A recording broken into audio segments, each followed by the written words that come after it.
I used to roll my eyes at stories like this. The kind where some woman says she lost herself, or that she never saw it coming, or that life just happened to her and she woke up in a mess she never imagined. I thought I was different, sharper, too self-aware to ever be caught off guard by my own choices. But here I am now, alone on the living room couch, shadows dancing across the floor as the streetlights flicker outside, and all I can think is, I never thought this would be my life. My name is Monica, I'm 30, and for the first time, I'm genuinely afraid to look at the pieces of everything I've broken. I guess it started a few weeks back, but maybe the cracks had been forming long before that. It just took something big to make me see it. My boss, Andrew. The guy who always seems to have his finger on the pulse. Who's always invited to the kind of events the rest of us can only scroll past on social media. Called me into his office. He grinned, tossed me an envelope, and told me to enjoy the night of my life. Inside, 2 shimmering VIP tickets to a huge concert. Not just tickets, either. Backstage access, open bar, the whole celebrity experience. Part of me wanted to squeal like a teenager, but I kept it cool. Professional. Deserving. This was a reward. A thank you for all the times I'd put in extra hours. The weekends I'd spent on work instead of my family. The vacations I'd cut short to answer calls and fix problems. I deserved this, didn't I? When I told my husband, Daniel, about it that night, I was practically vibrating with excitement.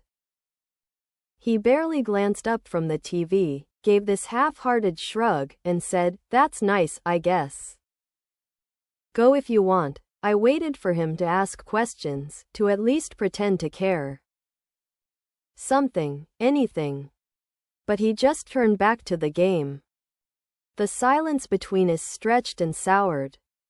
He's never been big on going out, unless it's beers with his friends at the neighborhood bar. But this felt different. There was a chill in his voice I couldn't quite place. And for a second, I almost wished he'd said no. At least that would mean he felt something. But no, he was just indifferent, and if I'm honest, that stung. Maybe that's why I didn't invite him to come with me. Maybe I told myself it was a work thing, so he wouldn't feel awkward, but really, I didn't want him there. I wanted a night off from being mom, from being wife, from the person I was every other day of my life. For once, I wanted to be Monica, the woman who mattered enough to be noticed. So, the night of the concert, I got dressed up. Maybe a little more than necessary, maybe not. When I looked in the mirror, I saw someone I'd almost forgotten. Confident, alive, not just going through the motions. I left Daniel at home with the kids, and I didn't feel bad. Not even a little. In my mind, he didn't want to come anyway. The concert was magic. From the moment I stepped into that VIP lounge, I felt seen, important, electric. People actually wanted to talk to me, to laugh with me. Not because I packed their lunches or kept their socks matched, but because I was someone worth knowing. I drank champagne, took selfies with people I'd never see again, and for a few hours, I forgot what my real life looked like. I forgot about the bills piling up on the kitchen counter, about Daniel's empty stares across the dinner table, about the never-ending list of things I should be doing for everyone but myself. I was just Monica, having the time of her life. I didn't even notice the hours slipping by until my phone buzzed with a message. Kids are asleep. Be safe. From Daniel, of course. No kiss emoji, no, miss you. Just the facts. I shoved my phone in my purse and told myself not to care. I'd earned this. I'd earned a night away from all the invisible burdens. It was nearly 2 a.m. when I finally stepped through our front door. The house was quiet, the kind of quiet that's both a relief and a warning. I expected Daniel to be in bed, maybe even snoring already, but instead, he was sitting right there on the couch. Not asleep, not watching TV. Just sitting, waiting, the light above him, making the worry lines on his face look deeper than I remembered. He didn't say a word at first. Just handed me a plain white envelope. My heart tripped over itself. Daniel isn't the letter-writing type. When I asked what it was, he only shrugged and muttered, "You'll see." I stood there, still in my concert dress, half drunk on champagne and attention, and opened it. The words inside were simple, but they sliced right through my pride.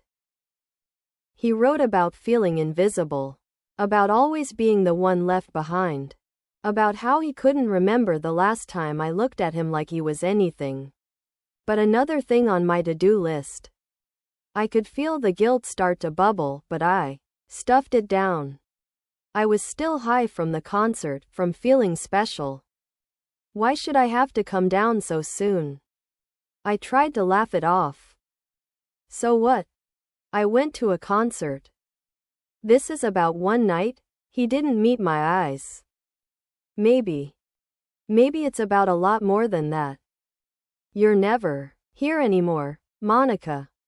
You're always looking for the next thing, and I'm just here. With the kids. Holding down the fort. That should have been the moment I broke down. Apologized. Promised to do better. But I didn't. Instead, I snapped. Are you really going to guilt-trip me over this? I work. I keep this family running. I take care of the house, the bills, the kids. What more do you want? His silence was a wall I couldn't climb. You think this is just about the concert? He said finally, voice flat. You don't see how much you've changed. You don't see how much you're pushing us all away. For a second, I thought about what he was saying. Maybe he had a point. But I was too angry, too tired, too stubborn to admit it. I stormed off to our room, slamming the door, refusing to let him see how rattled I really was. The days after were a blur of icy silences and tiptoeing around each other. Daniel barely spoke to me unless it was about the kids or what needed to be done. I buried myself in work, in errands, in anything that kept me out of the house. Every time I looked at him, I felt this mix of shame and irritation. Why couldn't he just let it go? He wouldn't let it go. One evening, I found him at the kitchen table, a stack of bills in front of him, looking more exhausted than I'd ever seen. We can't keep going like this, Monica, he said quietly, sliding the bills toward me. You need to stop pretending everything's fine. We're barely keeping it together. I stared at the bills, refusing to let him see how scared I was. I've got it under control, I lied. I always do, but the truth was, I didn't. I'd been spending too much. Quick online purchases, little splurges whenever I felt lonely or sad. Telling myself it was harmless, that I deserved something nice now and then. Daniel's eyes filled with frustration. You think I'm blind? Every time I check the account, there's something new. Shoes, dinners, things for yourself. What about us, Monica? What about the kids? Quote, I tried to brush him off again. But the truth was, I was drowning and didn't want to admit it. Not to him, not to myself. That night, as I lay in bed staring at the ceiling, my mind raced with everything I didn't want to face. Daniel's letter. The mounting debt. The cold way he looked at me, like I was a stranger. And under all that, a deeper fear. What if I was the problem? What if I'd been running away from my life? From my marriage? From the reality I'd built, and there was no way back? The silence between us grew heavier with each day. Daniel barely looked at me. The kids didn't notice. They just wanted dinner, bedtime stories, and a mom who wasn't distracted. But Daniel wanted something more, something I couldn't. Or wouldn't. Give. A week passed, then another. I kept up appearances at work. Pretended everything was fine to the outside world. But at home, I was haunted by the echo of Daniel's words. One Saturday morning, as I rushed around the kitchen packing the kids' bags for a birthday party, Daniel walked in, his face clouded with a new resolve. "Monica," he said, his voice low, "I need to talk to you." I braced myself for another fight, but this time was different. He sat down at the table, shoulders hunched. "I've been thinking a lot about us. About what's happened." His eyes met mine, tired and sad. "I don't know if we can keep pretending, Monica. I don't know if I can keep forgiving you for things you don't even admit you've done." Panic prickled at the back of my neck. "You're overreacting," I said, trying to sound calm. "So what?" I went out. I spent some money. It's not the end of the world. But even I could hear the hollowness in my voice. He shook his head, the pain obvious. "It's not just about the concert. It's not just about the money. It's how you act like I'm not even here. Like none of this matters except what you want." He slid a folded sheet of paper across the table. A list of all the things he felt I'd neglected. Our marriage. Our family. The way I shut him out, day after day, choice after choice. I wanted to scream, to run, to blame him. But for the first time, the wall I'd built between us started to crack. The truth slipped in, ugly and cold. I had taken him for granted. I'd put my happiness, my escape, ahead of everything else, even the people I loved most. "I didn't mean to hurt you," I whispered, my voice trembling, the words tasting like ashes in my mouth. I don't know how to fix it." Daniel looked at me, not with anger, but with something worse. Resignation. "I don't know if you can. But I know we can't keep going like this." That night, I lay awake, listening to the slow, steady sound of his breathing beside me. For the first time, I let myself feel it. The crushing weight of what I'd done. The consequences rolling over me like a tide I couldn't escape. I wanted to turn back time, to undo the choices, but life doesn't work like that. The next morning, the kids gone at a sleepover. Daniel and I sat across from each other, the kitchen silent but for the hum of the refrigerator. I didn't have answers, only a promise. "I want to try," I said, my voice small but honest. "I don't want to lose this. I don't want to lose you." He nodded, the barest flicker of hope in his eyes. "We'll try. But it's going to take more than words, Monica. You have to show me. That's the hardest part.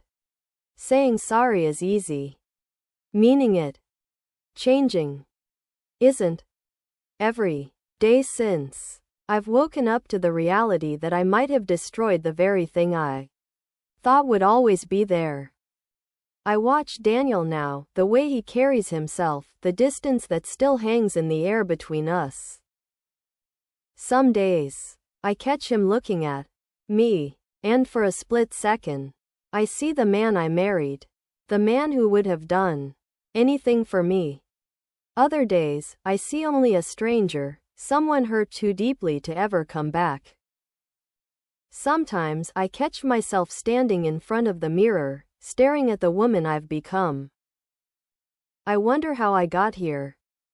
How many moments I missed because I was too busy chasing the next thrill, the next reason to feel alive. I wonder if I'll ever be able to repair the damage I've done. I see it in the kids, too. The way they ask if daddy's okay, if mommy's mad. They're too young to understand the details. But they feel the tension, the coldness that has settled over our house like a permanent storm cloud. I try to make it up to them with extra hugs, their favorite dinners, bedtime stories told with extra voices. But deep down, I know what they really want is for things to go back to the way they were before I got lost, before I made choices I can't take back. Every night now, after the kids are asleep, Daniel and I sit across from each other in the quiet.